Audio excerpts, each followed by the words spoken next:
네, 오늘 우리에게 주시는 말씀은 마태복음 16장 13절에서 20절까지입니다. 마태복음 16장 13절에서 20절까지 한 절씩 우리 교독하겠습니다. 마태복음 16장 아마 앞에 나올 것 같은데요. 13절에서 20절까지 교독하겠습니다. 제가 먼저 읽습니다. 예수께서 빌립보 가이사랴 지방에 이르러 제자들에게 물어 이르시되 사람들이 인자를 누구라 하느냐? 이르되 더러는 창녀 요한, 어떤 이는 에레미야나 선지자 중에 하나라 하나이다. 이르시되 너희는 나를 누구라 하느냐? 시몬 베드로가 대답하여 이르되 주는 그리스도시요 살아계신 하나님의 아들이시니이다. 예수께서 대답하여 이르시되 바요나 시몬아 내가 복이 있도다. 이를 내게 알게 하니는 혈육이 아니요 하늘에 계신 내 아버지시니라. 또 내가 내게 이르노니 너는 베드로라. 내가 이 반석 위에 내 교회를 세우리니 음부의 권세가 이기지 못하리라. 내가 천국 열쇠를 내게 주리니 내가 땅에서 무엇이든지 매면 하늘에서도 매일 것이요 내가 땅에서 무엇이든지 풀면 하늘에서도 풀리리라 하시고 이에 제자들에게 경고하사 자기가 그리스도인 것을 아무에게도 이르지 말라 하시니라. 예, 우리가 첫날부터 말씀을 좀 정리를 하면 하나님께서 나를 부르신 이유는 일시키려고 부르신 것이 아니라 교제하시려고 부르셨다. 그래서 예수님은 포도나무고 우린 그의 가지고 내가 주님 안에 주님이 내 안에 있을 때 열매를 많이 맺게 되어지는 그 주님과의 친밀함, 이 교제에 대해서 이것이 궁극적으로 하나님께서 우리를 선택하신 제일됨의 우선적인 목적은 우리를 써먹으시려고 부르신 것이 아니라 우리를 앵벌을 시키려고 부르신 것이 아니라 우리 존재 자체가 하나님의 목적이었다. 그래서 내가 너와 교제하고 싶다. 이것이 우리 신앙의 기초요 기반이다 말씀드렸습니다. 이렇게 주님과의 깊은 교제 가운데 들어갈 때에 주님이 내 안에 내가 주님 안에 있을 때 반드시 우리 삶 가운데 주님의 마음이 부어지게 돼 있습니다. 주님을 닮아가게 돼 있어요.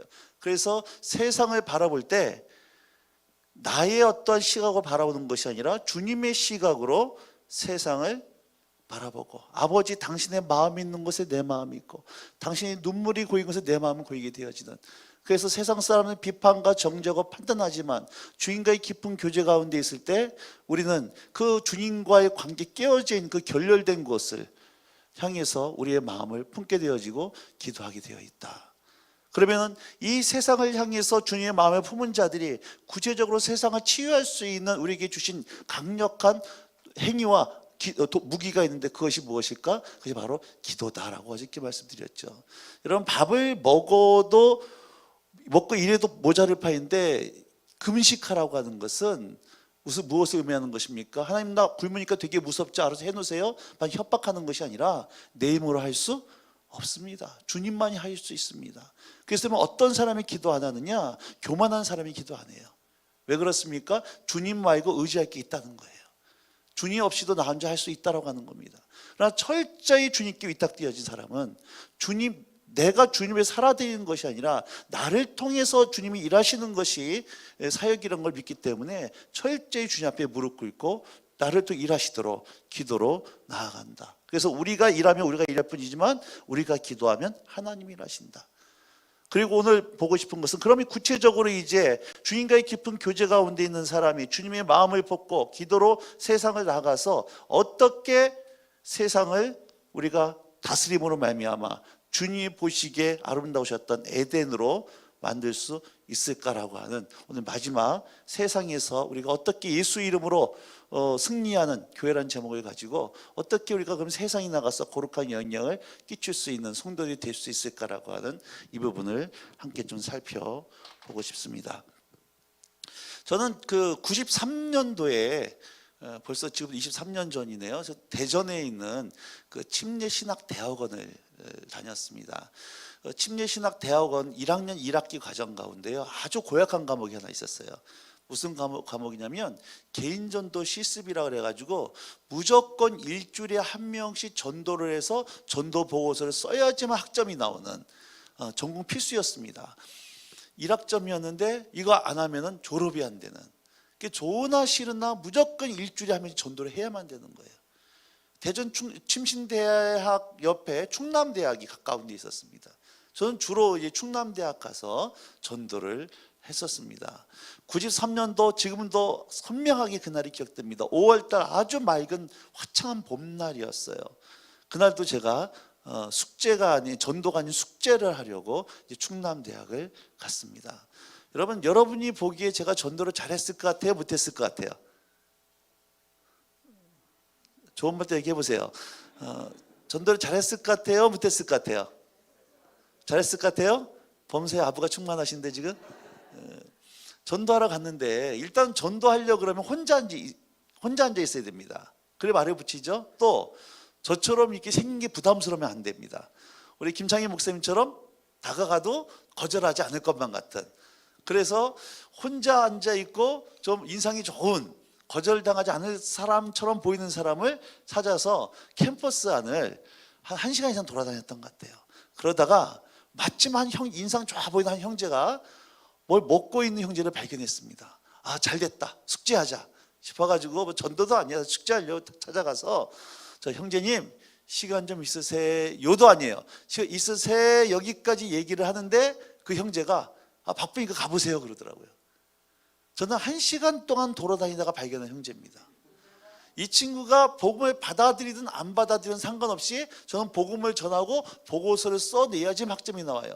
신학생이 거짓말할 수는 없잖아요. 안 했는데 했다고 거짓말할 수는 없으니까 해야 되는데, 말도 붙여보기 전에 딱 거절을 당하고 나니까 내 안에요 모든 의욕이 다 무너지더라고요. 그래서 이번 주는 포기하자 싶어가지고 전도를 포기하고 기숙사로 돌아오고 있었습니다. 날씨가 너무 맑은 화창한 봄날이었는데 그 기숙사로 걸어오는데요, 제 안에 참 여러 가지 생각들이 들기 시작했어요.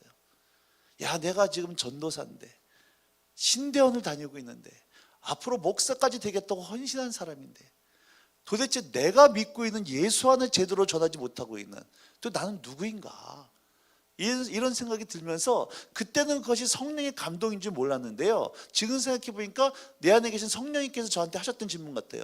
이런 질문이 떠올랐어요. 네가 나를 아냐? 네가 나를 알고 있니? 제가 주님을 알죠. 전도사니까 설교했을 거 아닙니까? 예수님 우리의 왕이시고 목자이시고 아버지이시고 친구이시고 포도나무이시고 얼마든지 설교할 수 있었어요. 근데 그날 내 안에 계신 성령님께서 저한테 질문했던 질문은 그런 질문이 아니었습니다. 네가 지금 주님이 이런 분이라고 고백하고 있는 그 예수님이, 그 예수님으로 말미암아 사망의 음침한 골짜기를 네가 걸어갈 때에, 벼랑 끝에 서 있을 때에, 너의 인생의 모든 것이 다 무너졌다고 생각했던 그 순간에 지금 고백하고 있는 바로 그 하나님으로 인해서 네가 너의 인생 끊어버리지 아니하고 포기하지 아니하고 다시 일어설 수 있는 바로 그 하나님이냐, 그 질문이었어요. 저는요, 제가 하나님 많이 아는 사람인 줄 알았습니다. 저 범생이었습니다. 집하고 학교하고 교회밖에 몰랐던 범생이었어요. 전 생긴 게 이렇게 생겼어도 그래도 공부는 좀 했거든요. 그런데 이 조그만 사건을 통해서 하나님께서 저의 밑바닥을 보여줬던 건 뭐냐면은, 내가 하나님에 관한 지식들은 있었는데 정말 그 하나님이 누군지를 내가 모르고 있구나라고 하는 거에 대해서 현타가 왔습니다. 현실 감각이 오기 시작했어요. 내 실체를 보기 시작을 했어요. 오늘 여러분 본문 말씀에 보면 예수님께서 가이사랴 빌립보에서 제자들에게 질문하는 거예요. 사람들이 나를 누구라고 하디? 그러니까는 제자들이 세상 사람들이 예수님에 대해서 하고 있는 말들에 대해서 얘기를 하고 있습니다. 어떤 사람은 4대 성인 중에 한 사람을 얘기합니다. 어떤 사람은 사회사업가로 얘기합니다. 어떤 사람은 선주 중에 하나라고 얘기합니다. 그러면서 세상 사람들이 예수님에 대해서 얘기하고 있는 여러 가지 소문에 대해서 얘기하고 있을 때에 예수님이 15절 말씀에 제자들에게 질문하십니다. 이르시되 너희는 나를 누구라 하느냐? 세상 사람들이 나에 대해서 말하는 것이 중요한 것이 아니라 지금 나를 따라다니고 있는 너희들은 그럼 나에 대해서 너희는 나를 누구라고 생각하느냐라고 하는 거예요. 여러분, 오늘 이 질문을 가지고 여러분 한 분 한 분들에게, 오늘 온라인으로 예배드린 여러분 그 한 분 한 분들에게 주님이 물으신다 그러면 여러분 뭐라고 대답하시겠습니까? 아마 여러분들 여러 가지 대답이 나올 거예요. 주님은 나에게 이런 분입니다, 저런 분 얘기할 수 있을 텐데, 여러분 지금 여러분들이 고백하고 있는 내 삶에 있어서 예수님은 이런 분이라는 이 고백이 코로나 시대로 말미암아 가게 문을 닫고 직장에서 실직할 수밖에 없고 암병 걸리고 자녀들은 방황하고 여러분 이 모양 저 모양 어려움이 오고 내 인생이 끝났다, 소망이 없다고 느껴지는 바로 지금 이 순간에 있다고 할 때에, 지금 우리가 고백하고 있는 나에게 예수님은 이런 분이라는 이 고백으로 말미암아 좌절하지 않고 포기하지 않고 다시 일어설 수 있는 바로 그 하나님이냐는 거예요.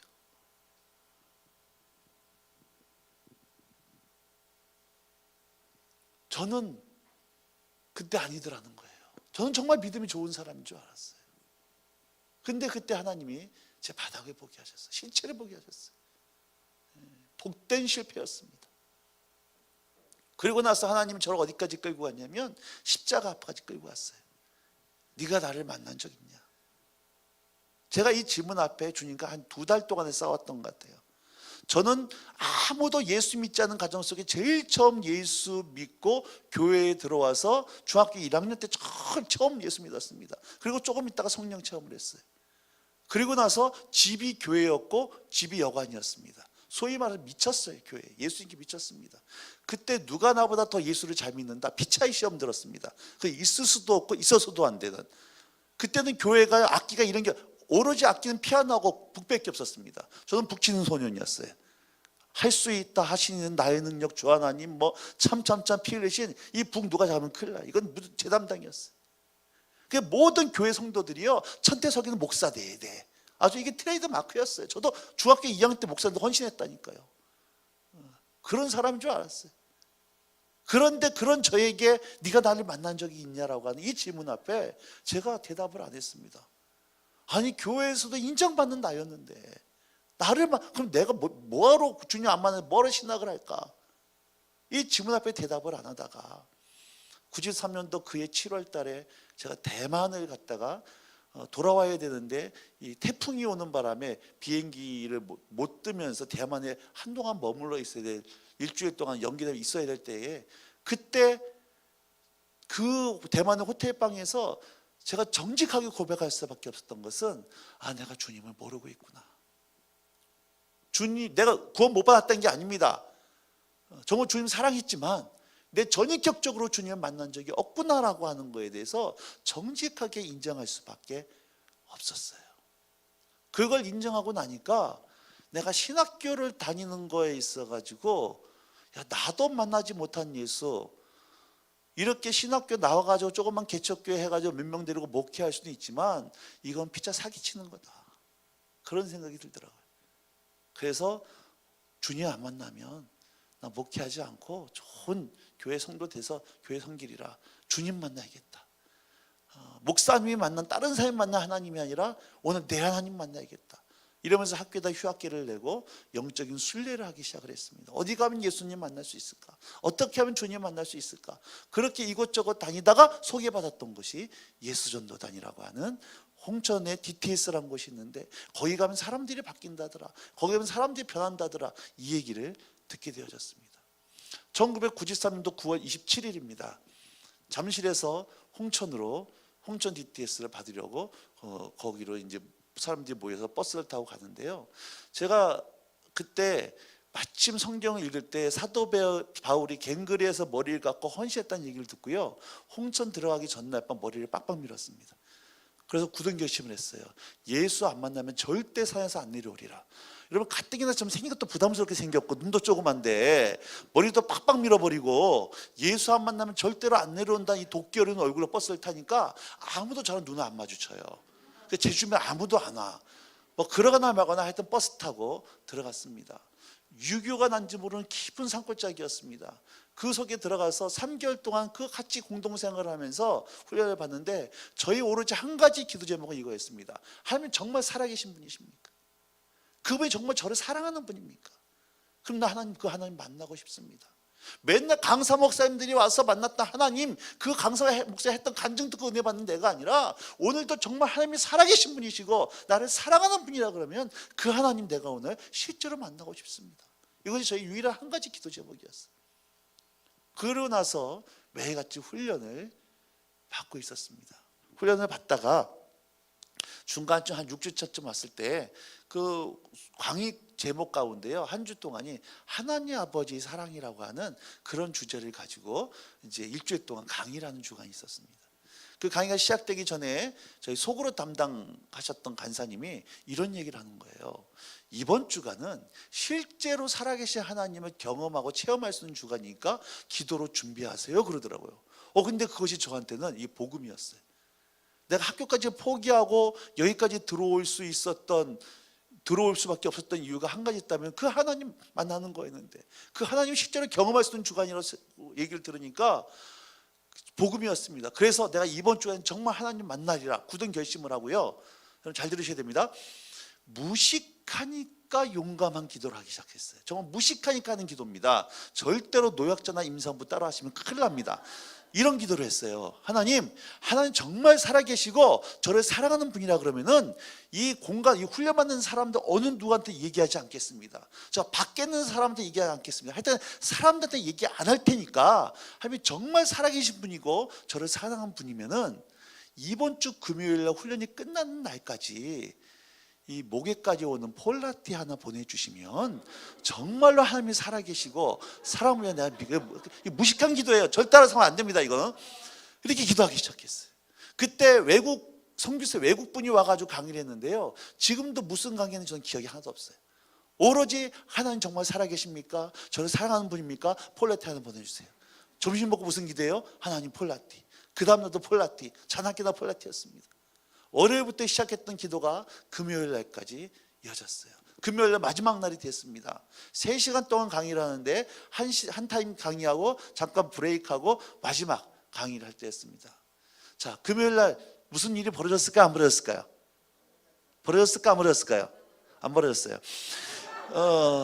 한 타임 딱 끝나고요, 브레이크 했습니다. 브레이크 티타임 갖고 이제 마지막 강의, 진짜 마지막 강의예요. 요것만 강의 끝나면 모든 강의 끝나는 겁니다. 근데 이 선교사님이 맨 마지막 강의를 뭘로 마무리를 줬냐면 누가복음 15장에 나오는 그 탕자의 비유하시죠. 집을 나간 그 탕자 기다리는 아버지, 그 탕자의 비유를 가지고 마지막 마무리 강의를 하나님 아버지 사랑에 대해 설교를 하시는데요, 짧은 시간이었는데 누가복음 15장 말씀이 내 눈앞에서 어떤 영화 필름처럼 척척척척 지나가는 거예요. 짧은 시간이었습니다. 그런데 그 탕자의 모습이 저의 모습으로 오버랩이 되기 시작하는 거예요. 탕자가 제가 탕자로 변해 있더라고요.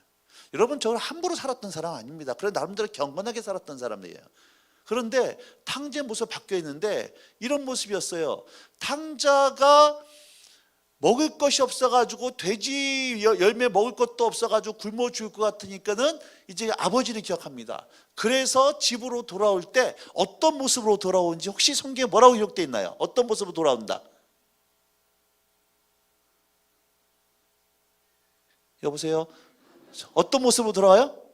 아버지가 자기를 뭘로 받아주기래? 종이 아닙니다. 여러분, 종은요, 이게 고용주고 사대보험이 되고 퇴직금도 나와요. 종이 아니라 성경에 보면 품꾼의 하나입니다. 일용직이에요. 일용직의 하나라도 아버지가 나를 받아주시면 감사하고 안 받아도 할 말 없는 그러한 태도를 해가지고 아버지께 오지만, 그럼에도 불구하고 이 탕자의 신분은 뭐였어요? 아들이었어요. 아들이었습니다. 탕자는 차마 아버지에게 아들됨의 신분을 가지고 나오는 것이 아니라 자기 상태를 가지고 아버지에게 나오는 이 모습을 통해서요, 저의 모습을 보여주기 시작했어요. 제가 아무리 주님께 헌신했던 사람이라 하더라도 여러분, 한 장 피가 끓는 20대 초반의 젊은이였습니다. 그러면 음란에 넘어지고 정욕에 넘어지고 죄 가운데 넘어질 때가 종종 있었어요. 그럼 어떻게 하느냐? 설교는 이렇게 했죠. 예수님의 보혈을 믿으십시오. 모든 죄를 다 용서해 주십니다. 설교했지만 정작 이렇게 설교했던 나 자신은요, 내 자신이 죄를 졌다고 생각했을 때 먼저 하나님 앞에 나가지 못하고 저를 정지하고 자책하고, 그리고 어느 정도 양심이 무마가 되어지면 그때 못 이긴 척하고 또 주님 앞에 나가는, 아들 되면 예수님의 보혈에 의지해서 아들 되면 신분을 가지고 나는 것이 아니라 내 상태를 가지고 나가더란 얘기예요. 내가 뭔가 주님의 뜻대로 산 것 같으면 주님이 나를 사랑해 주시는 것만 같고, 주님의 뜻대로 살지 못하고 죄를 범하고 넘어지면 하나님 뾰족한 눈으로 저를 쳐다보며 책망할 것만 같은, 전혀 복음과 상관이 없는 내 의를 가지고 신앙생활을 했던 그 내 모습을 하나님께서 비춰주시고 조명해 주셨어요. 탕자가 아직도 모습이 뭔데, 아버지가 먼저 탕자를 발견하고 달려가가지고 그 탕자를 안아주는 그 모습이요. 여러분, 제가 탕자 비유하니까 여러분은 고개를 끄덕이시면 다 동의하셨으면 아신다는 거예요. 너무나 잘하는 말씀인데, 그날은요, 그게 너무 잘하는 말이 아니라 그날은 그게 저한테 실제가 되기 시작했어요. 아버지의 사랑이 그 순간 하늘이 열리면서 하나님의 사랑이 위에서 쏟아 부어지기 시작했습니다. 한마디로 영적인 깨달음이, 저의 눈이 벗겨지는 순간이었어요. 성령께 제 눈을 여셔서 복음의 진수이신 하나님 아버지 사랑이 무엇인지를 온 전인격적으로 저에게 쏟아 부어주셨습니다. 그리고 저는 그 자리에서 꼬꾸라졌어요. 하나님의 사랑이 쏟아오면서요, 하나씩 그냥 울음만 나와요. 아버지의 사랑이 이런 거였구나. 무조건적인 사랑을 내가 무조건적인 사랑을 사랑으로 받아들이지 못하고 그 사랑을 뭔가 갚아보려고 내 의를 가지고 사랑받아 보려고 애쓰고 노력했던 것이 얼마나 복음에 이 가로막고 있었던 것이 내 눈이 벗겨지면서 사랑이 쏟아부어지기 시작하는데요, 저는 거기서 예수님을 다시 인격적으로 만났습니다. 기도응답을, 학교를 포기하고 들었던 기도응답을 받았던 거죠. 그리고 울다가 끝났어요, 강의가. 저는 기도응답 받았는데 아직 뭐가 남은 게 있죠. 강의가 다 끝나고 나서 이제 광고를 하러 스텝이 한번 나오셨는데요, 광고를 하려다가 참 하면서 하는 얘기가, 천태세 형제님 소포 왔어요 그러더라고요. 갑자기 가슴이 철렁 내려앉는 거예요. 소포 보내줄 사람이 없는데. 옛날에는 왜 지금은 택배지만 옛날에는 우체국에 누런 소포 용지 기억나시죠? 누런 그 소포를 이렇게 와 있는 거, 등을 묶여가지고 뭘까 만지면 물컹한 거예요. 제자리에 가서 떨리는 마음으로 소포를 열어봤는데 뭐가 있었을까요? 폴라티가 있었어요. 그걸 보는 순간 머리끝부터 발까지 소름이 쫙 끼치면서요, 몸이 막 덜덜덜 떨리는 거예요. 그 다음날 폴라티를 보내준 친구한테 전화를 했습니다. 야, 너 나한테 무슨 정신으로 폴라티 보냈냐? 왜 보냈냐? 전화를 하니까 이 친구가 안양에서 학교를 다녔는데요, 안양에서 월요일 학교를 가다가 갑자기 제 생각이 나더라는 거예요. 그래서 안양 지하상가를 지나다가 제 생각이 나가지고 천태서이가 강원도 홍천 가가지고 고생한다 그러는데 내가 뭐 좀 도와줄 게 없을까, 이런 생각이 드는데, 마침 지하상가 옷가게들이 많은데 딱 옷가게를 하나 보니까는 따뜻해 보이고 색깔도 괜찮아 보이는 그 폴라티가 마네킹에 딱 이게 전시가 되어 있던 거예요. 그걸 보면서 야, 저거 사가지고 보내주면은 천태사이가 좀 좋겠다 싶은 생각이 들어서 그걸 사가지고 우체국에 가가지고 소포를 해가지고 저한테 보내줬던 거예요. 저는 말씀을 통해 하나님이 저를 만나주시고 폴라티를 통해 확증시켜 주셨어요. 그것이 제 인생의 터닝 포인트였습니다. DTS 마치고 나서 한 1년 동안은요, 정말 미친 듯이 전도만 했던 것 같아요. 이거 결심하고 했던 것이 아니라 예레미야의 마음이 부어지니까 내가 오늘 만난 예수 전하지 않으면 견딜 수 없는 마음이 부어진 거예요. 그냥 그때 저의 모든 관심은 딱 두 가지였습니다. 너 예수 믿냐 안 믿냐? 둘 중에 하나였어요. 무조건 만나는 사람마다 제일 좋은 거, 예수 믿냐 안 믿냐? 안 믿으면은 도대체 무슨 빽이 있길래 어떻게 강심적으로 예수를 안 믿을 수가 있냐? 믿는다 그러면 너 진짜냐 가짜냐? 나한테 증거 좀 대봐라. 이것이 저의 모든 관심이었어요. 버스 안에서 전철 안에서 하여튼 가는 곳 만나는 사람마다 한 1년 이상 그렇게 다녔던 것 같아요. 별 희한한 사건들이 많았습니다. 그러면서 한양대학 가서 대학생 애들 데리고 전도하면서 몸이 일어나기 시작을 했고, 또 대학원 가가지고 양육하기 시작을 하고, 한 1년 이상은 그렇게 다녔던 것 같아요. 여러분, 마태복음 로마서 10장에 보면 사람이 마음으로 믿어 의에 이르고 입으로 시인하여 구원에 이른다 그래요. 마음으로 믿는데 입으로 시인하지 않으면 구원 받아요 못 받아요? 다시 똑같은 얘기입니다. 마음으로 믿어 의에 이르나 입으로 시인하여 구원하사 똑같은 얘기인데, 문제는요, 이 말씀의 배경이 로마 시대입니다. 로마 황제를 주라고 부르던 시대예요.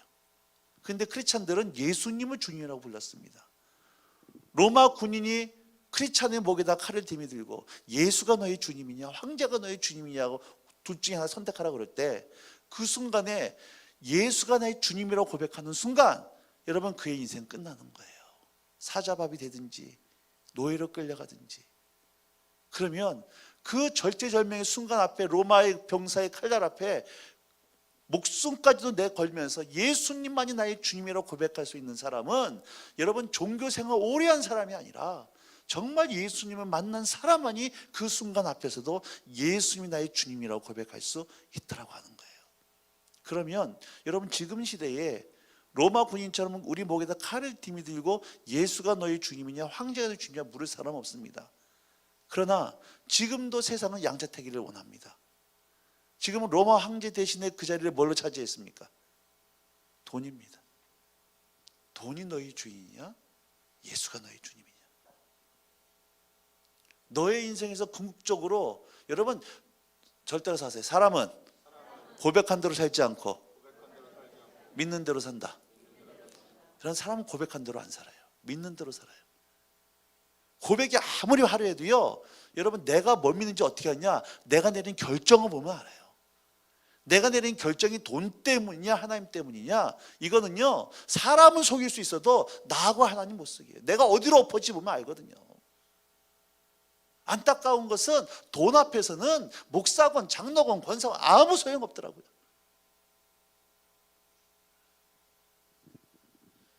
여러분 정말로 주님 알고 계십니까? 우리 올레안으로 예배드리는 성도님들 정말로 주님 알고 계시냐는 거예요.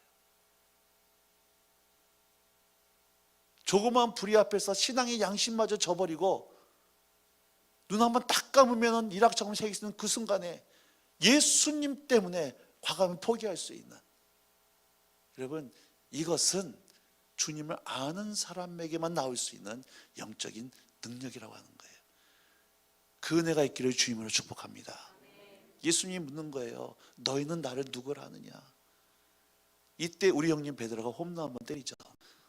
어떻게 홈런 때립니까? 주는 그리스도시요 살아계신 하나님의 아들이십니다. 이 고백을 들으시고 예수님이 너무 기분이 좋으셔서 17절 말씀에 보면 바요나 시몬아 네가 복이 있도다. 이것을 알게 하는 혈육이 아니라 하늘에 계신 내 아버지시니라. 그러니까 네가 학습해서 공부해서 나에 대해서 알 수 있는 것이 아니라 그걸 알게 하는 하나님이신데, 그러면서 예수님이 베드로에게 18절 19절 아주 중요한 말씀을 하시는 겁니다. 오늘 사실 이 말씀을 하고 싶어서 여기까지 온 거예요. 자, 예수님이 베드로가 주는 그리스도시요 살아계신 하나님을 고백하고 났을 때 예수님께서 베드로에게 하신 언약의 말씀이 있는데 18절 말씀 같이 읽도록 하겠습니다. 시작. 또 내가 내게 이르노니 너는 베드로라. 내가 이 반석 위에 내 교회를 세우리니 음부의 권세가 이기지 못하리니. 자, 너는 베드로라 그러면서 내가 이 반석 위에 내 교회를 세우겠다. 여러분 이 반석이 뭐예요? 반석. 돌이라고 해서 나도 알아. 반석이 뭘 의미하는 걸까요? 천주교에서는 이 반석을 베드로라고 얘기합니다. 베드로란 말 자체가 반석이라는 뜻이에요. 근데 우리 개신교에서는, 기독교에서는, 우리 개신교에서는 반석이 베드로를 의미하는 것이 아니라 베드로가 했던 신앙 고백, 주는 그리스도시요 살아계신 하나님의 아들입니다라고 하는 이 신앙 고백, 예수님을 주와 그리스도로 고백한 신앙 고백 위에 뭘 세우겠다? 뭘 세운다? 교회. 여러분 이 건물이 교회인가요? 뭐가 교회예요? 주는 그리스도시요 살아계신 하나님의 아들입니다 고백하는 저와 여러분이 교회인 줄로 믿으시기 바랍니다. 교회는 건물이 아니라 뭐란 얘기예요? 사람이란 얘기입니다. 여러분 교회에 가는 것이 아니라 우리가 교회인 줄로 믿으시기 바랍니다. 교회가 교회답지 못하기 때문에 여러분 문제가 지금 있다는 거예요. 자, 그런데 누구의 교회라 그래요? 누구의 교회? 내 교회, 내 교회. 그러면 교회의 주인이 누구다? 교회의 주인이 목사예요? 교회의 주인이 장로예요? 교회의 주인이 민중입니까? 아니에요. 교회의 주인은 첫째 누구란 얘기예요? 예수님이에요. 여러분 그래서 부탁드립니다. 교회에서 주인 노릇하지 마세요. 교회의 주인은 누구예요? 예수님의 머리로 한, 여러분 헌금 많이 낸 사람이 주인 아닙니다. 교회에서는 1세대가 교회 주인 아니에요. 교회는 철저히 예수님의 머리로 한 주님이 다스려지는 것이 교회인 줄로 믿습니다. 자, 그래서 교회는 건물이 아니라 사람인데 내 반석에 내 교회를 세우겠는데 그 다음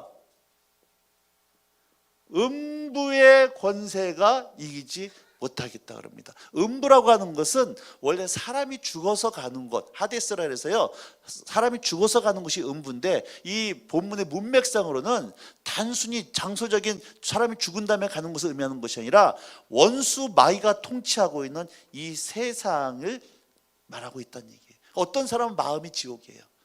어떤 사람은 가정이 음부고, 어떤 사람은 직장이 음부고, 어떤 중국 땅, 이라크, IS 전부 다 주님이 통치하지 못하는 영역, 주님의 통치가 이루어지지 않고 있고 원수가 통치하고 있는 것, 음부라고 하는 거예요. 음부의 권세가 이기지 못하리라. 그런데 여러분 성경에 보면 이제 권세란 말 있잖아요. 여러분 성경 한번 확인해 보세요. 권세란 말 앞에 여러분 성경에 보면은 아라비아 숫자가 하나 써 있어요. 이자든지 숫자가 써 있고 표시가 되어 있고 밑에 보면은 해석이 나와 있을 거예요. 뭐라고 해석이 되어 있냐? 이렇게 되어 있습니다. 헬 써 있고 대문 써 있을 거예요. 헬라어로는 우리나라 말로는 음부의 권세인데요. 이걸 헬라어로는 원어로는 대문이란 말이에요. 근데 이것을 우리나라 말로 번역을 할 때 음부의 대문이라고 번역하지 않고 음부의 권세란 말로 번역을 했습니다. 그건 좀 이유가 있어요. 문화적 이유가 있는데 거기서 설명 안 드리겠습니다. 그럼 원어의 뜻이 이런 거예요. 뜻은 이겁니다. 내가 이 신앙 고백에 교회를 세우겠는데 음부의 대문이 이기지 못하겠다. 이렇게 해석할 수 있는 거예요. 직역입니다. 자, 그러면 여러분 뒤에 문이 있어요. 문이라고 하는 것은 수비를 위한 겁니까? 공격을 위한 겁니까? 수비용이에요? 방어용이에요? 공격용이에요? 방어용입니다. 그럼 제가 여러분 질문을 하나 하겠습니다. 여러분이 한 주 동안 세상에 살아오시면서 여러분들이 원수를 공격했습니까? 아니면은 원수가 여러분들을 공격했습니까? 세상이 여러분들을 공격했어요? 여러분들이 세상을 공격했어요? 세상이 우리를 공격했고 우리는 뭐 하고 있었죠? 방어하고 있었죠? 네, 이러한 그림을 가지고 살아가는 분들은 이렇게 기도를 합니다. 예수님, 지난 한 주간도 세상에 나가서 이리 터지고 저리 터지고 이리 자빠지고 저리 자빠지고 천부여 의지 없어서 두 손 들고 왔으니 용서해 주시옵고 죄송하지만 다음 주에도 또 터질 예정이니 그것도 용서해 달라고. 여러분 성경은 한 번도 세상이 교회를 공격하고 교회가 방어를 하고 있다고 얘기한 적이 없어요. 오히려 반대로 얘기했어요. 아까 문이라고 하는 방어용이라고 그랬잖아요. 성경이 이렇게 얘기해 주고 있습니다. 교회가 음부를 공격하고 원수가 음부의 대문을 굳게 가로막고 있다는 얘기예요. 안 믿는 남편의 문, 자녀의 문, 인천 땅의 문, 북한, 이라크, 중국, 브라질 원수가 이 문을 굳게 걸어잠그고 있다는 얘기입니다.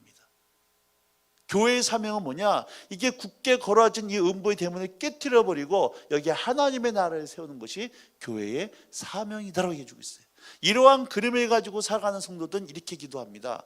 예수님 지난 한 주간도 주님의 이름으로 세상에 나가 저 안 믿는 영혼을 구원했고 이 가정을 변화시켰고 직장을 복음화시켰고 우리 인천 땅을 하나님의 나라로 하나님의 거룩한 문화로 만들어갔습니다. 하나님 영광 받아 주시옵소서. 전자와 같은 기도와 지금 하는 기도와 어느 것이 여러분 주님의 몸된 교회에 어울리는 기도겠냐는 거예요. 전자일까요? 후자일까요? 후자죠. 여러분 이게 교회의 정체성이에요. 근데 안타까운 건요. 너무나 많은 교회들이 한국에 너무나 많은 교회들이 여기에 관심이 없어요. 그냥 여기에만 관심이 있습니다. 우리끼리 부흥회하자, 우리끼리 세미나하자, 우리끼리 수련회하자, 우리끼리 세상에 관심이 없어요. 똑같은 시대에 중국은 만리장성을 쌓고 그 안에 들어가 숨어버렸습니다. 똑같은 시대에 로마는 길을 닦았어요. 교회도 두 종류의 교회가 있습니다. 성 쌓는 교회가 있고 길 닦는 교회가 있어요. 성 쌓는 교회의 모든 목적은 세상이 어떻게 돌아가든 이 지역사회가 어떻게든 거기에 일절 관심 없고 오로지 모든 관심은 우리 교회 성 쌓는 거예요. 건축하는 겁니다. 교인 수 늘리는 거예요. 교육관 짓고 교회 묘지 짓고 어떻게 하면 큰 게 만들 수 있을까? 여기에 모든 관심이 있는 게 성 쌓는 교회지만 길 닦는 교회는 주님 다시 오실 그 길을 예배해서 이 인천 땅 가운데 이 대한민국 가운데 정치계, 경제계, 문화계, 예술계, 의료계, 교육계 모든 곳에 주님이 오실 길을 예비하고 다음 세대를 키우는 이런 것이 길 닦는 교회인데 소풍교회 길 닦는 교회인 줄로 믿습니다. 안타까운 것은 여러분 성경에서는 성도들을 예수님의 유대의 사자라고 표현해 주고 있어요. 그리고 우리는 사자와 같은 존재인데요. 어디서 사자냐? 교회에서 사자예요. 너무 무서워. 너무 용맹스러워 교회에서. 그 법이요 하는 거예요. 근데 세상에서는 고양이 새끼예요. 교회에서는 용맹스러운데 세상에서는 고양이 새끼들하는 거예요. 그러면 거꾸로 가야 됩니다. 교회에서는 어린 양이고 세상에서는 유다 같은 사자로 세상과 맞짱을 뜰 수 있는 거룩한 야성이 임하기를 축복합니다. 이거는 종교생활 가지고 안 돼요. 하나님 아는 사람만이 가질 수 있는 정체성인 거예요. 한 자매님이 대학을 다니다가 직장에 취직을 했습니다. 대학생활 할 때는 신앙생활에 큰 어려움이 없었어요. 근데 직장을 취직하고 나니까요 자기 뜻대로 돌아가지 않는 거예요. 신앙생활은 너무 힘들어요. 맨날 소주방 가자, 나이트클럽 가자, 주 일요일만 되면 등산 가자 그러니까는 신앙생활 할 수가 없는 겁니다. 자매님이 너무 스트레스 받는 거예요. 그래서 교회 생활 하고 싶고 다니고 신앙생활 하고 싶은데 직장에 다니니까 제대로 신앙생활 못 하는 거예요. 너무 스트레스 받습니다. 그래서 울면서 기도하는 거예요. 하나님 제발 장로님이 운영하시는 회사 들어가서 나도 좀 신앙생활 할 수 있게 해달라고 기도를 하는데 그래서 어떻게 하면 좀 그런 직장 들어갈 수 있게 찾고 있는데 그러던 자매님이 이 그림을 깨달은 거예요. 내가 수비하는 자가 아니라 공격하는 자로구나. 마인드가 바뀌었어요. 그래서 그때부터 자매님이 회사에 가서 공격하는 자로 쓰기 시작했어요. 회사 갑니다. 그래서 미스터박 예수 믿어, 미스킴 예수 믿어, 부장님 예수 믿으세요. 그때부터 누가 스트레스 받을까요? 주변 사람들이. 오늘 제가 점심에 한 목회자 부부를 일부러 좀 만났습니다. 좀 오라 그랬어요. 계산동에 살고 있는 부부였는데 개척교회를 하시는데 오라 그랬어요. 점심 먹으면서 사모님이 생계를 위해서 어린이집을 하고 있습니다. 목적은 생계예요. 그래서 제가 그런 얘기했어요. 사모님 어린이집을 생계 위주로 하지 마시고 복음을 전하는 걸로 마인드를 바꾸십시오. 생계일 하니까 사모님은 사모일 해야겠는데 생계 때문에 어쩔 수 없이 어린이집 운영하다 보니까 어린이 하면 떨어질 때마다 가슴에 바움서 와서 되는 거예요. 이 밥줄이니까. 그러니까는 본인의 정체성도 헷갈리고 목회도 안 되고 바꾸라 그랬어요. 그게 잘못된 것이 아니라 이제는 시선을 저 어린아이들 대상으로 부모님과 만나 어떻게 복음을 전할 수 있을까 영혼에 대한 관심을 가지면 똑같은 일 하지만 전혀 다른 마인드가 되실 거라고. 수비하는 자가 아니라 공격하는 자로서 쓰시기 시작하라고.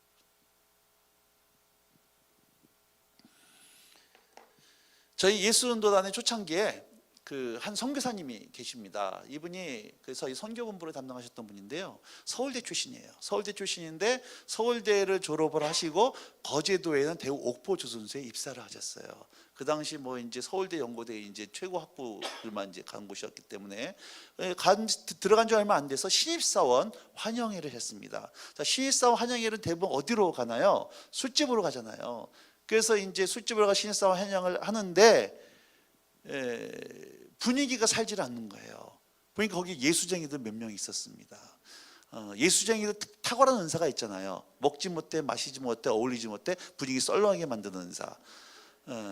그러다 보니까는 부장님이 벌써 딱 파악을 한 겁니다. 그래서 얘기한 거예요. 야, 니들 중에 예수쟁이들 다 일어나. 그러니까는 몇 사람이 신입사원 용감하게 일어났습니다. 커밍아웃 한 거예요. 나 예수쟁입니다. 근데 부장님이 그렇게 얘기하는 거예요. 내가 지금부터 직접 가가지고 술 따라주고 먹고 마시고 노래 부르지 않으면 앞으로 회사는 꼴 줄 알아. 그러면서 꼭 걸고 넘어지는 것이 여기 이대리 봐. 이대리도 교회 집사인데 얼마나 술 잘 마시는 줄 아냐고. 이게 진짜 예수쟁이 아니냐고. 이렇게 믿어야 되는 거라고. 그러면서 서 있는 신입사원한테 가가지고요. 어이 잠 받아. 그리고 직접 부장님 술을 따라주는 거예요. 그리고 먹을 때까지 버티고 서 있는 겁니다. 여러분 지금 같은 시대도 사실 부장님, 신입사원이 부장님을 거역하기 어려운데 그 시대 몇십 년 전에는 더 이게 하늘 같은 부장님 아닙니까? 문화도 군대 문화고. 그런데 모든 부서원들이 보고 있는데 최고 부장님이 직접 술 따라주고 버티고 서 있으니까 예수 믿는 일어섰다가요 안 된다 하면서 할 수 없이 먹어야만 되는 거예요. 그래서 술 먹고 마시고 노래 부르고 그러면 한 사람씩 하나씩 무너지기 시작을 하는 겁니다. 완전히 예수 믿는 일어났다가 바보 되는 거예요. 이렇게 한 명씩 한 명 무너지는 모습을 보면서 이 선교사님 마음속에 분노가 나기 시작하더라는 거예요. 자기 마음속에. 되게 자기 차례가 된 겁니다. 그래가지고 어이 잠 받아 그러니까는 잔 딱 받았는데 술 따라주려고 그럴 때 잠깐만요 부장님. 그래서 마이크 좀 달라고 마이크를 잡고 전체 앞에서 이렇게 얘기했대요. 죄송합니다. 저는 술을 마실 수 없습니다. 왜냐하면 저는 크리스찬입니다. 그래서 제가 크리스찬 술을 못 마시는 대신에 여러분의 좋은 선물을 하나 드리겠습니다. 이렇게 얘기를 한 거예요. 갑자기 회식 분위기가 어떻게 됐겠어요 이게? 그때 주변 사람이 더 긴장을 하는 거죠. 야 저거 진상이다 저거. 그러면서 다 긴장하고 있는 겁니다. 무슨 일이 벌어질까? 신입사원이 세상에 그 앞에서 부장님 거절하고 크리스찬 못 마시는 얘기를 하니까 이 송교수님이 이렇게 얘기한 거예요. 저는 크리스찬입니다. 술을 못 마십니다. 대신 좋은 선물을 드리겠는데 그 선물이 뭐냐? 제가 지금부터 다니면서 머리에 손을 얹고 안수 기했습니다. 이런 거예요. 그러면서 회식 자리에 손 얹고 기도하니까 회식이 어떻게 됐겠어요 이게. 저 새끼 뭐 하는 거냐 못해 난리가 난 겁니다.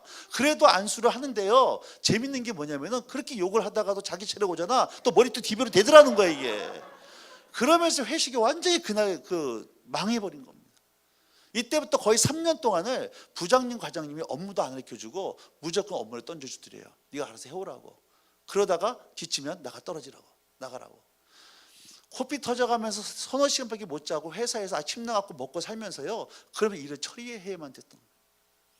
나중에 회사 동기들이 교회 간부도 그 부장 과장 모르게 몰래 던져준 업무 가져다 대신 도와주더라는 거예요. 근데 그때부터 이제 회사 내의 분위기가 바뀌는데 어떻게 바뀌냐면은 회사에 출근하면은 회사 선배들이 어이 조용 커피 한잔 합시다.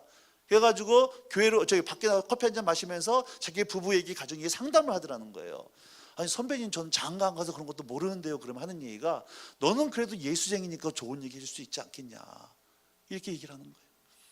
여러분 조선업은 IMF 때도 불이 꺼지는 화랑이었습니다. 회식이 잦았어요. 그러다 보니까 1차 때는 여직원도 있으니까 밥을 먹고 2차 때는 남자들만 회식을 하러 갑니다. 그때 남자 회식하러 갈 때는요 그 술집 아가씨들이 있는 곳으로 가는 거예요. 그럼 옆에 아가씨들 한 명씩 앉아가지고 술 따라주고 자 그 남자들은 먹는데 자기도 옆에 파트너 아가씨는 불러주는데 술을 안 권하더래요. 또 기도하자 그럴까봐. 그래가지고 콜라 마시고 앉아 있는 겁니다. 그러니까 누가 제일 열받겠어요 그 장소에서. 옆에 그 아가씨 술집 아가씨예요. 술을 마셔야 매상이 오르는데 콜라 마시고 앉아 있으니까는 뭐 얼굴이 안 좋은 거죠. 뭐 그러거나 말거나 자기는 콜라 마시고 앉아 있고 사람들은 막 이제 분위기가 막 무르익으면요. 그때 그 자기 옆에 있는 아가씨는 전도를 하는 거예요. 아가씨 예수 믿어 그러면은 가뜩이나 지금 열받아 갖고 있는데 이런 데서 그런 재수 없는 얘기한다고 이러면서 분위기가 몇 번 깨지니까 나중에는요 회사 직원들이 야 쟤 빼라. 데려가지 말자. 그래가지고 회식에서 제외시켜버리고 자기끼만 간 거예요. 그럼 자기는 회식 가면은 자기는 회사에서 일을 하다가 어느 정도 분위기가 무르익을 때쯤 되면은 회식 장소 찾아가는 거예요. 사람들이 꼭지 빠지게 놀고 있다가 찾아가면 놀란답니다. 도대체 귀신은 뭐하나 저 인간 안 데려가고. 거기 또 전도를 하는 거예요. 그럼 분위기가 이제 흩어지니까 팀으로 나눠집니다. 팀으로 나눠지면 자기는 그 팀 중에 하나 들어가려고 그러고 팀을 어떻게 해서 안 데려가려고 그러고 이러면서 회식 분위기가 어떻게 나중에 바뀌냐면 집으로 바뀌기 시작을 했어요. 부장인지 과장인지 데리러 가기 시작하니까 누가 제일 좋아했겠어요? 부인들이 좋아한 거예요. 일찍 들어와서 좋고 건강했지 않아서 좋고. 그 당시 회사 내에 간부급 사원들, 간부급 사람들의 그 사모님들 모임이 있었답니다. 그 사모님들 모임이 있었는데 그 당시 자기 월급 초봉이 수당 초봉이 30만 원이었는데요. 자기를 부르더니만 이렇게 사모님 얘기하더래요. 미스터 조 너무 고마워. 계속 그 활동 좀 해달라고. 그러면서 자기한테 활동비 30만 원씩 지급하더라는 거예요. 자기는 월급 받아먹고 활동비 받아먹고 그러면서 회사를 다니는 거예요. 나중에 이분 때문에 그 부서 전체가 복음화가 되어버렸어요.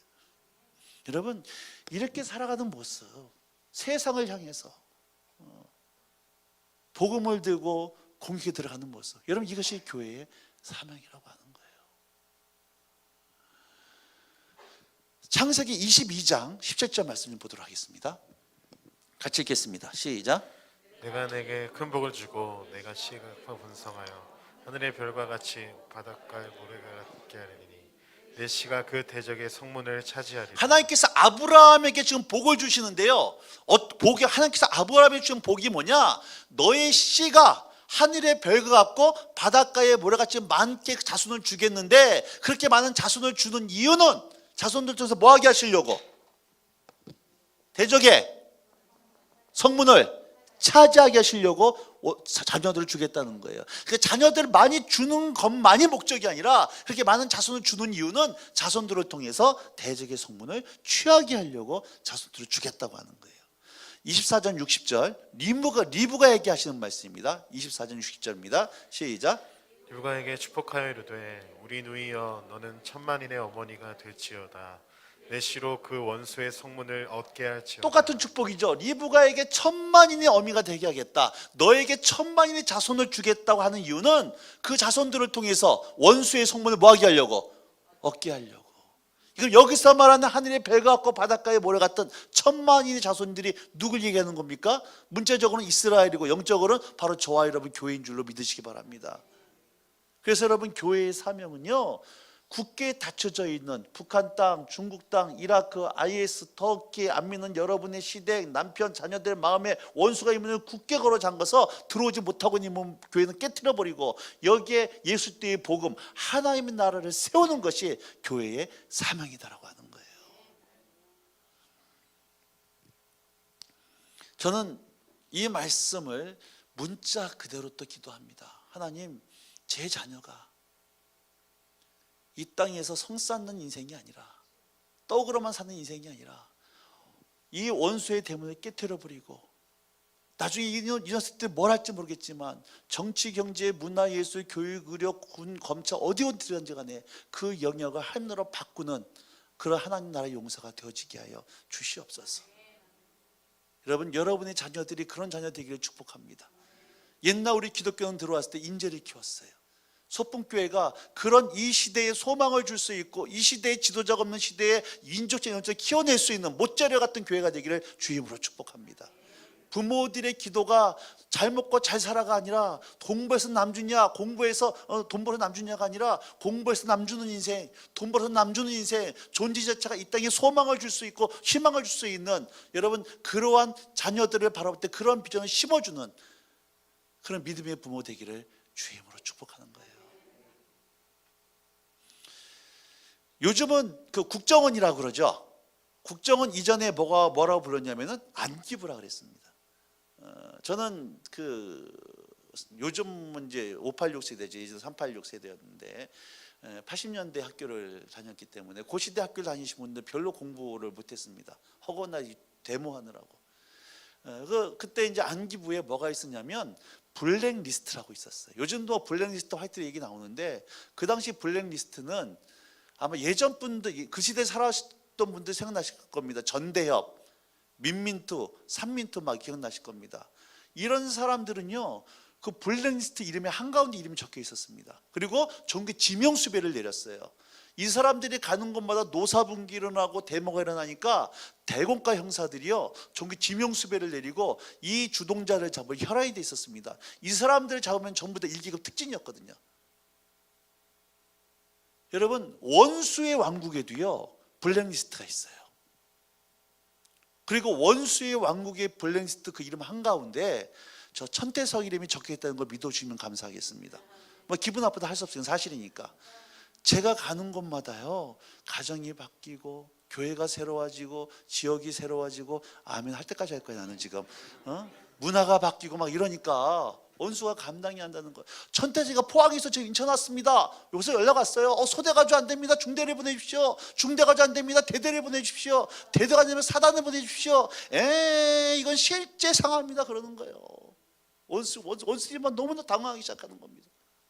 제가 이래봬도 그런 사람이에요. 근데 소풍교회 교인이 인천에 있다가 대구에 왔어요. 그쪽에서 연락 옵니다. 소풍교회 아무개 집사가 대구 왔는데 어떻게 하면 좋을까요? 그러니까 그쪽에 사는 얘기가 그냥 냅둬 그냥. 여러분 이건 수치스러운 거죠. 누구도 무시하는 거예요. 원수도 무시하는 거예요. 여러분 비록 우리가 세상에서는 무명한 자일지라도 하늘나라에서 유명한 사람, 원수가 소풍교회 이름만 듣고 여러분 이름만 들어 스트레스를 받기 시작하는, 원수가 두려워하고 지옥문이 흔들리는 그런 하나님 나라의 용사가 되어주기를 축복합니다.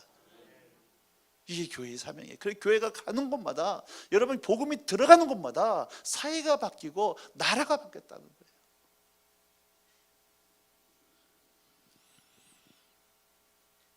혹시 독수리 보신 적 있나요? 매나, 솔개, 그 동물의 왕국 같은 데 보면은 독수리 이렇게 얼굴을 보여주거든요. 처음에 얼굴을 보여주는데요, 독수리 눈을 보면은 마치 눈에서 뭐가 나오는 것 같습니까?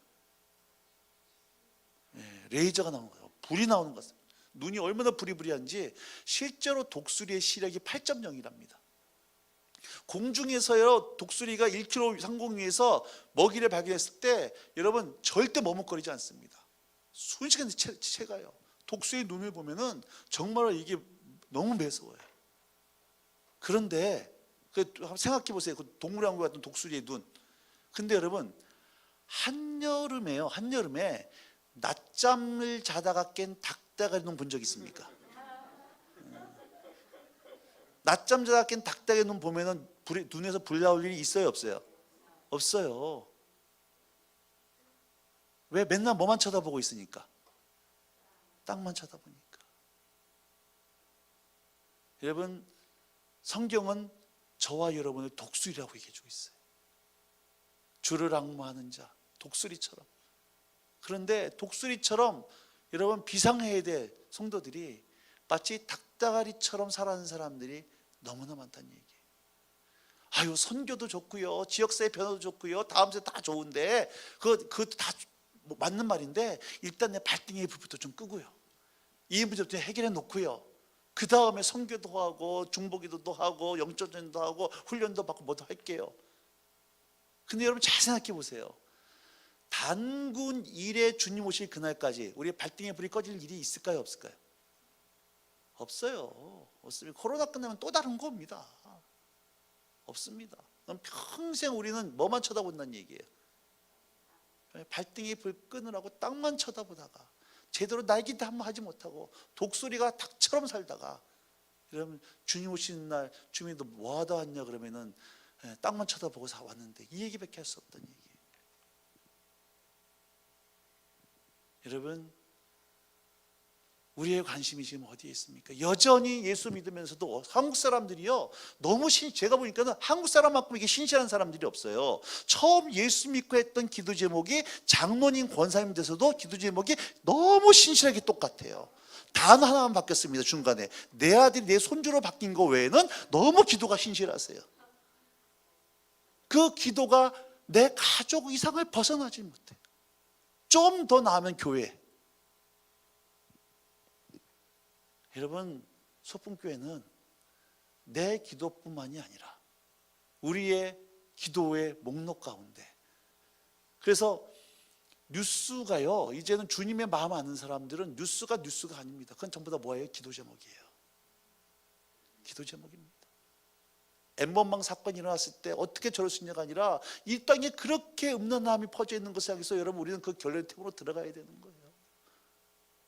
이렇게 서로 지역색으로 정치로 막 가려져 있는 우리는 그 속에 들어가야 되는 겁니다. 그리고 그것을 우리의 기도 제목으로, 교회 기도 제목에 갖고 교회를 통해 이 땅 가운데 화해와 치유가 일어날 수 있도록 이 기도 제목이 되는 거예요. 이게 아버지의 마음이거든요.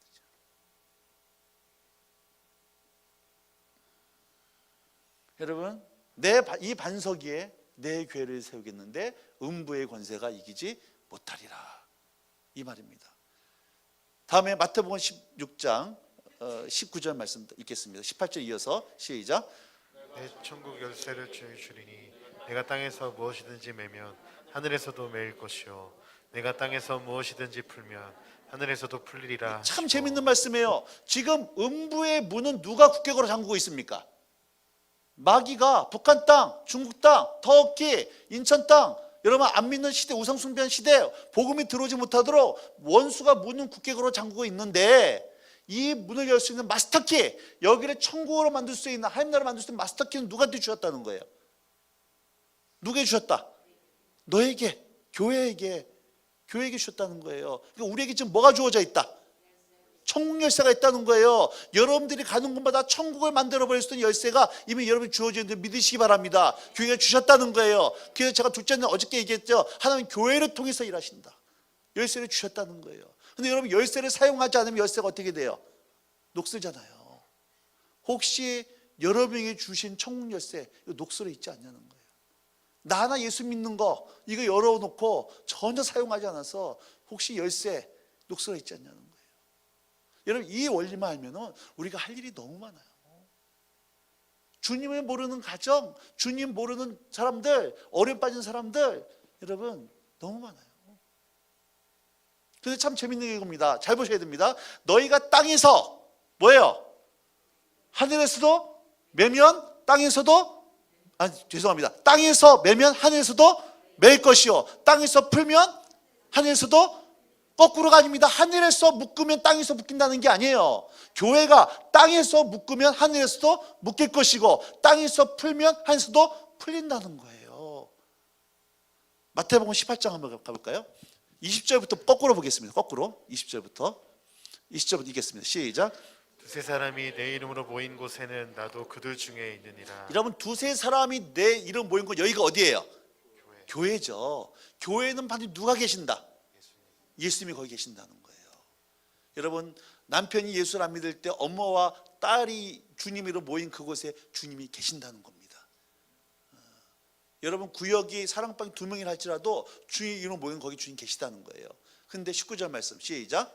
진실로 다시 너희에게 이르노니 너희 중에 두 사람이 땅에서 합심하여 무엇이든지 구하면 하늘에 계신 내 아버지께서 그들을 위하여 이루게 하시리라. 여러분 하나님 언약의 말씀입니다. 두 사람이 내 이름으로 모였는데 그들이 합심해서 기도하기 시작하면 무엇이니 구하면 하늘에서 하나님께서 그 기도를 뭐 하신다?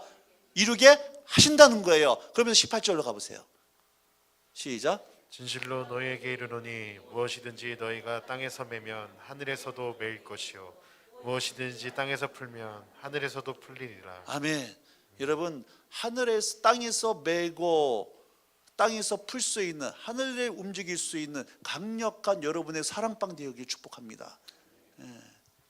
사랑방 모여가지고요. 여러분 이게 그 기도하기 시작할 때 이런 놀라운 역사가 나타나요. 중봉이 이런 나타나기 시작하는 거예요. 그러면 이제 마지막으로 너희가 땅에서 묶으면 하늘에서 묶이고 땅에서 풀면 하늘 풀린다는데 그럼 도대체 무엇을 묶고 무엇을 푸는 건가?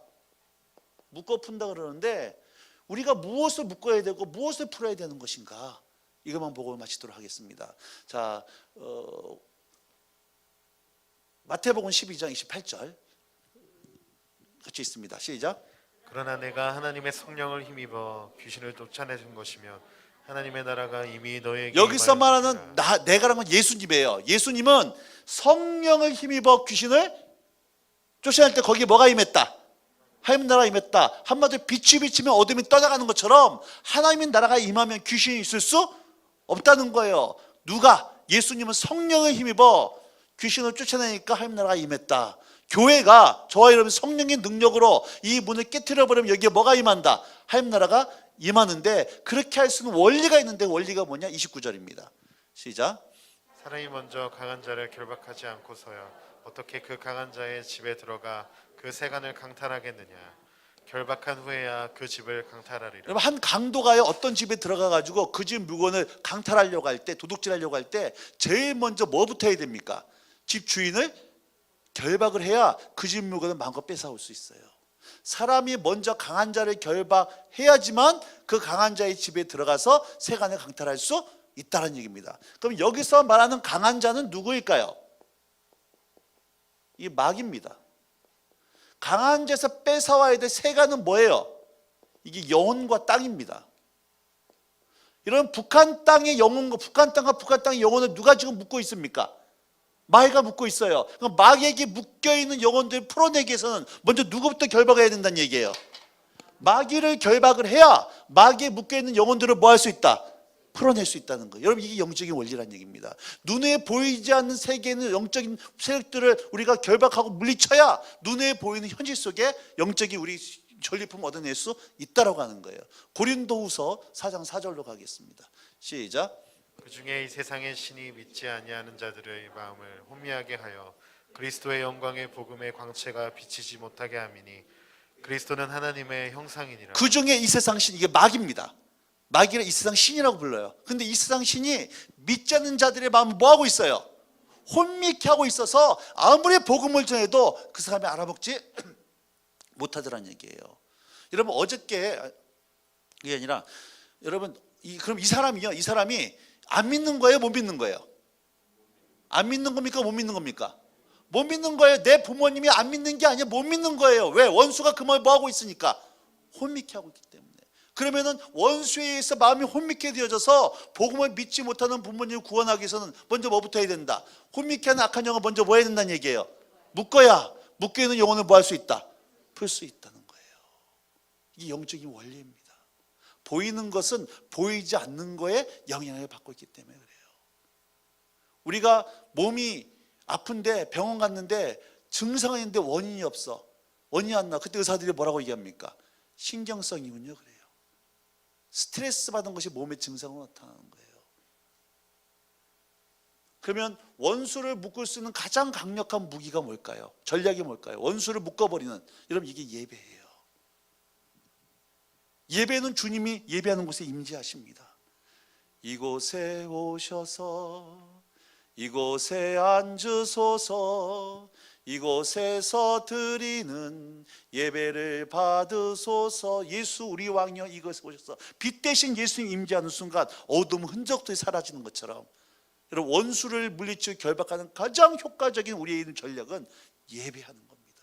예배할 때 거기서 안 믿는 영혼들에 대한 중보기도가 나타나기 시작하고, 예배할 때 거기서 원수 영적 전이 나타나기 시작하는 거예요. 저는 여러분의 가정이 예배 초소가 되기를 축복합니다. 부부가 함께 모여서 가정 예배하고 자녀들이 가정 예배할 때, 여러분, 예배하는 곳에 누가 임재하세요? 주님이 임재하세요. 주님이.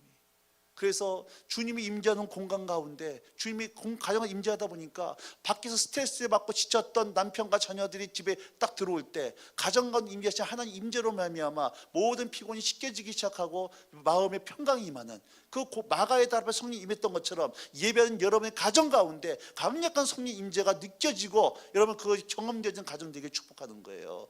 여러분, 어떤 교회는요 앉자마자 기도줄이 확 잡히는 교회가 있어요. 희한하게 어떤 교회는 기도하려고 해도 기도가 안 되는 교회들이 있어요. 뭔가 알 수 없는 신비가 있는데 여러분, 공간 가운데도 성령께서 때로는 임재하시더라는 거예요. 원수를 풀 수 있는, 사람을 풀어낼 수 있는 가장 강력한 전략은 뭘까요? 그러면 원수를 묶는 전략은 예배입니다.